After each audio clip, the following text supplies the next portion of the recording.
Clube do Livro, na Unicinos FM 103.3, também na TV Unicinos. Lembrando que estamos ainda no youtube.com/TV Rádio Unicinos. O pessoal pode conferir os Clubes do Livro sempre por ali também. E essa semana o livro é Terra Sonâmbula, do Mia Couto. Estamos chegando já nos finalmente da história também, né? A gente já falou bastante sobre o realismo fantástico e como isso também permeia bastante a história. E o final da história, a gente acaba meio que vendo que é quase um paradoxo, né? Porque a gente vai vendo ali os capítulos, sempre é o capítulo ali do Muindinga com o Tahir, e depois tem ali, né, o capítulo com o Kinzu, e sempre vai indo assim. O livro termina, né, com um capítulo, obviamente, do Kinzu, né, já que a gente está dessa forma, e o Kinzu acaba meio que resolvendo todas as questões que ele tinha que resolver nas últimas 3 páginas. Incluindo aquelas questões, assim, não muito bem resolvidas com a família, né? Uhum. Com a mãe, que ele acabou deixando pra trás e tudo mais, como a gente tinha comentado aqui. A mãe que não gostava dele, inclusive, né? Tipo, todos que ele não era o filho preferido. Poxa, não, de não todos é que não os... sei, ele era o pior. De todos os filhos que deixaram a casa, tu foi o único que não deixou justamente o pior. Palavras dela. É, bonito, né? Legal esse amor, legal. né? E quais eram, então, os objetivos dele, né? Encontrar o Gaspar, né? E também encontrar aqueles guerreiros, né? Que ele queria virar os Naparamas, né?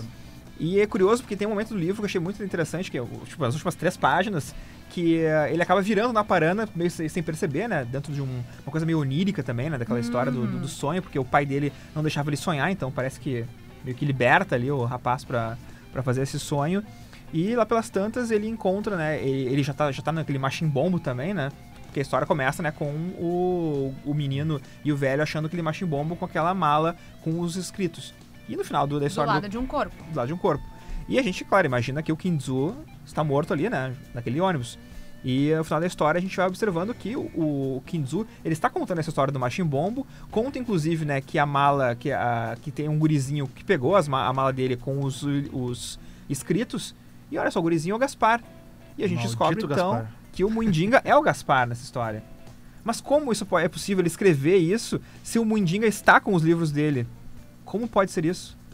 É fantástico. É fantástico. Terra show da vida. Exatamente. Terra sonâmbula. Mas eu entendi pela questão do muito obrigada, viu, Rodrigo? Eu entendi tudo agora. Obrigada. De nada. Eu tava com um pouquinho de dificuldade, mas ele lembra? fica nisso, né? Entre o terreno e o do sonho, né? Ele foi praticamente um Nostradamus dele mesmo. Ele previu a morte dele, né? Tipo, vai acontecer isso. Tanto é que, nossa, ele vê lá o vidente, não é vidente, que era do cara da tribo dele lá, o feiticeiro da tribo dele. E aí o cara começa a derramar água nas pessoas, as pessoas começam a virar bicho. Mas eu fiquei chocadíssima com essa As pessoas começam a virar bicho e cada um começa a ter espasmos no chão e o tal. Feiticeiro, inclusive, que é um Yamusoro. Yamusoro, que é o feiticeiro. Exatamente. Porque a gente, quando tu tá lendo o livro, né, tu vai se deparando com palavras que tu... Tá, mas o que é isso? Manta caça. Daí tu tá lendo o livro, daí tu, tipo, no teu caso, como é digital, Camila, acho que tu meio que não usou muito o dicionário, né? Porque tinham várias palavras, daí ficava entre parênteses o que queria dizer. Mas lá pelas tantas eles já não botavam mais, não. Tipo, tô repetindo essa palavra aqui, te vira, né? Ele coloca na primeira aparição dela no livro e depois vambora. Exatamente. No meu caso não tinha isso, tinha só no final o glossário mesmo. Mas curiosamente, quando eu encontrava uma palavra que eu não conhecia, eu ia no glossário, tava lá. E não são tantas palavras assim, na verdade, que se tu for ver, acho que são umas 50 palavras, deve ter menos que isso até. Menos, eu acho. Então, mas dava sorte de achar ali, sei lá, um machamba, que é um terreno agrícola. Um machimbombo, que é um autocarro. E é curioso que aqui na tradução é autocarro. Quando eu li pela primeira vez, autocarro, tá, ok, um carro, né? Daí eu continuei, mas eu fazer um fogueira dentro do carro, como fazer uma fogueira dentro do carro? Daí eu fui lembrar que autocarro, na verdade, é um ônibus. E ali aqui atrás, né, no resumo... Tá escrito ônibus, então é um ônibus realmente. Mas eu acho... em português sempre salvo. Mas eu acho interessante esse recurso que ele utilizou, assim, até foi uma das coisas que eu anotei, assim, acho que denota um pouco também dessa importância que ele dá enfim, às tradições próprias mesmo, né? As tradições moçambicanas. Isso. E aí entram esse uso das palavras, tem a coisa das tradições, das lendas, pra gente entender, porque num primeiro momento é um mundo bem diferente do nosso, né? Mas a gente no Brasil também tem algumas tradições, algumas coisas que se misturam no sincretismo religioso que também são próprias daqui, né? Então, no fim das contas, nem é tão diferente assim, não é uma coisa tão estranha assim. Tem aquelas coisas loucas, tipo, o cara não podia transar com a mulher que estivesse menstruada. É verdade. Porque o cara morria. O cara morria. E o cara morreu de um jeito... Ele deve ter morrido ele deve ter tido uma doença na hora. Deve estar com uma doença, daqui a pouco saiu ali a doença. Porque, não sei, teve uma hemorragia horrorosa. Coisa louca ali. Sabe que eu devo confessar uma coisa pra vocês. Essa uma semana que eu estou lendo esse livro, eu tive sonhos muito bizarros, fantásticos. Então... Porque as situações colocadas nesse livro são tão bizarras muitas vezes e vão pro lado tão escrachado do absurdo que eu fiquei com isso na minha mente, entendeu? Então, eu tinha sonhos, pesadelos muito estranhos essa última semana. O livro te deixou meio Zuka-Zaruka. Essa palavra que tu ia usar? Essa palavra que não lembro. Zuka-Zaruka. Eu vou ter que ver no glossário aqui. Zuka-Zaruka. Não tem no glossário. Não tem no glossário. É que ele se auto-explica depois, não tem no glossário. Que quando o Tuahir pergunta pro Mundiga se lá pelas tantas o guri ficou louco. Tu entendeu? Se ele pirou. E daí, se ele Zuka-Zaruka, se eles tivessem isso, era uma loucura concebida, alguma coisa desse tipo. Eu gostei muito da palavra chipoco, que é fantasma. Chipoco, apareceu bastante essa palavra, né? Sim. E também tem o minhufas, que é medo, monhé, que é indiano. Monhé, parece bastante. Mucunha, que é homem de raça branca. Mas tem algumas cenas, a gente tá falando das cenas meio escatológicas ou até estranhas, assim, né? Acho que a cena mais impactante talvez seja as mulheres mais velhas que violentam o menino, né? Também. E eu tava tentando encontrar na internet, eu não encontrei, mas acho que... Tipo, eu lembro de lá uns 10, 15 anos, ouvi falar do Miyakoto e lembro de uma polêmica que era a respeito desse livro, ou de um outro livro dele, que existia essas cenas meio fortes, assim. Eu acho que até era o Terra Sonâmbula mesmo. Quando eu tava lendo o livro, eu pensei, peraí, eu lembro de uma coisa falando sobre isso. Procurei na internet e não achei. Talvez porque os arquivos não são tão antigos assim, né? Porque isso aqui é 92, afinal de contas, mas... Sim. Mas, sabe, eu acho que eu lembro uma coisa meio assim, sabe, de uma polêmica. Será que ele não foi uma coisa da cabeça do guri? Ou eu era coisa da minha cabeça, que aquilo poderia ser uma coisa da cabeça do guri? Eu acho que eu entendi que aconteceu. Até porque o Tuahir sabia, né? Porque o Tuahir ficou meio... Sai, não vai aí, guri, porque as mulheres estão ali fazendo troço ali, né, Mas cara? também tinha um quê de folclore que elas estavam semeando e aí um homem não poderia ver elas fazendo essa semeadura. Me estragou a terra, né? Tudo. Mesma coisa também, que o Kinzu vai lá e pega a guria lá da Terra Nova lá. Sim. E aí história. Isso. E a Jotinha também. E estraga tudo. Cara, rachou as panelas. As panelas racharam porque alguém fez sexo naquele momento que não podia.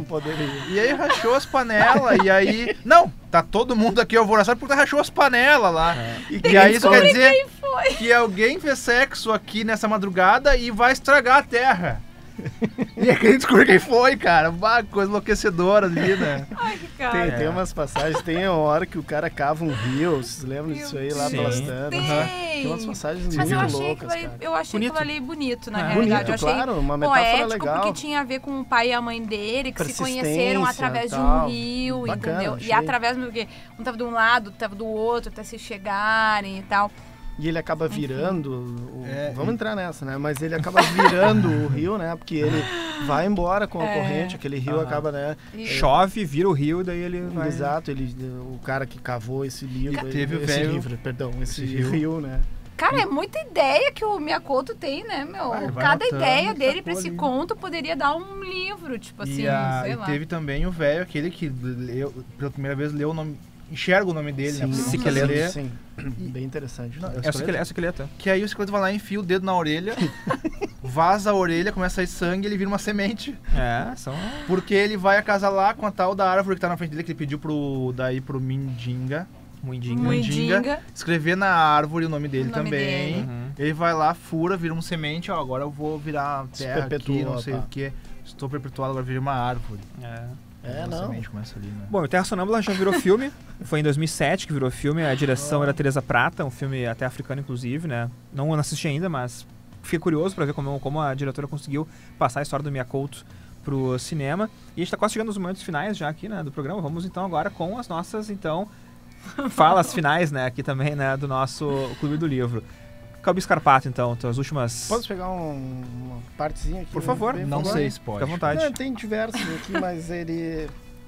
Pra dar o tom melancólico até, né, que eu achei bastante do livro, eu acho que ele resume bem aqui, ó. Que a morte, afinal, é uma corda que nos amarra às veias. O nó está lá desde que nascemos. O tempo vai esticando as pontas da corda, nos estancando pouco a pouco. Boa. Acho que dá um pouco o tom do livro, pelo menos para mim passou esse... Boa tarde. Foi um privilégio ter estado com vocês. Mas bem ao contra do que o Cobby falou também, para pegar uma parte aqui bem bacana, que fala sobre essa coisa da morte também, né? Afinal, em meio da vida, sempre se faz a inexistente conta. Temos mais ontens ou mais amanhãs? O que eu desejava era que o tempo se adiasse parado como barco naufragado. Cara, a gente tava conversando aqui antes, velho. Eu acho que o livro tem várias frases de Clarice Lispector, assim, né? Que o cara pega, faz de lá, efeito, né? Põe lá um pôr do sol, escreve um texto bonito e põe Clarice Lispector, não interessa de quem é. Né? Eu vou botar minha Couto. Eu vou botar minha Couto. Agora pode ser o do 2015, pode ser minha Couto, né? Que o 2014 foi o Clarice Lispector e vai trocando, porque 2013 foi o Caio Fernando Abreu, né?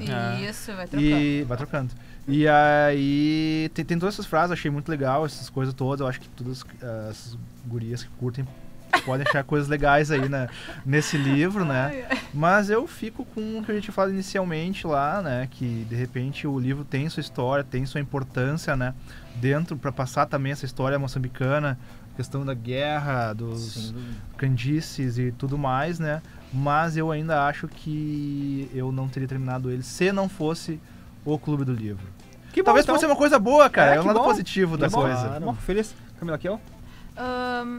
Pois é, cara. Não, o livro, ele... Como eu já também falei no início aqui, a gente tem uma literatura que é a preferida, assim, enfim... Isso quer dizer que essa não é a tua? Essa não é bem a minha praia, isso que eu quero dizer, É de alguém aqui? Não, acho que não. Até porque ano passado a gente leu no Clube do Livro, até a Camila não participou desse, mas a gente leu Guimarães Rosa, né?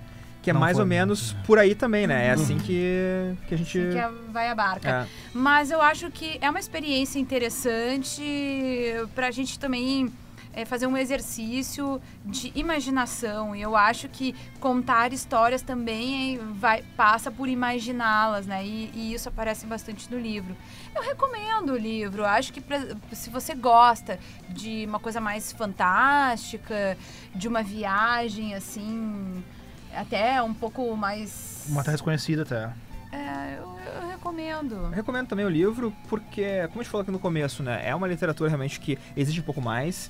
E recomendo o seguinte, não leia o livro com, sei lá, prazo pra acabar. Não, vá lendo assim... devagarinho, vá saboreando as palavras, vá saboreando os neologismos ali também e as expressões bem específicas de Moçambique que o Mia Couto traz, porque acho que daí assim vale a pena. Ler na corrida, acho que não é o caso para esse livro, mas recomendo então, Mia Couto. Pretendo ler outras coisas dele também, mas de novo, né? Não com essa uma semana assim pra ler, tem que ler realmente com mais calma. Pra férias. Isso aí. Então tá certo, Clube do Livro chegando ao fim por aqui. Calbi Scarpato, Ricardo Duarte, Camila Kiel, valeu. Valeu. Beleza. E semana que vem temos mais Clube do Livro na Unicinos FM também, na TV Unicinos. Até a próxima semana, grande abraço.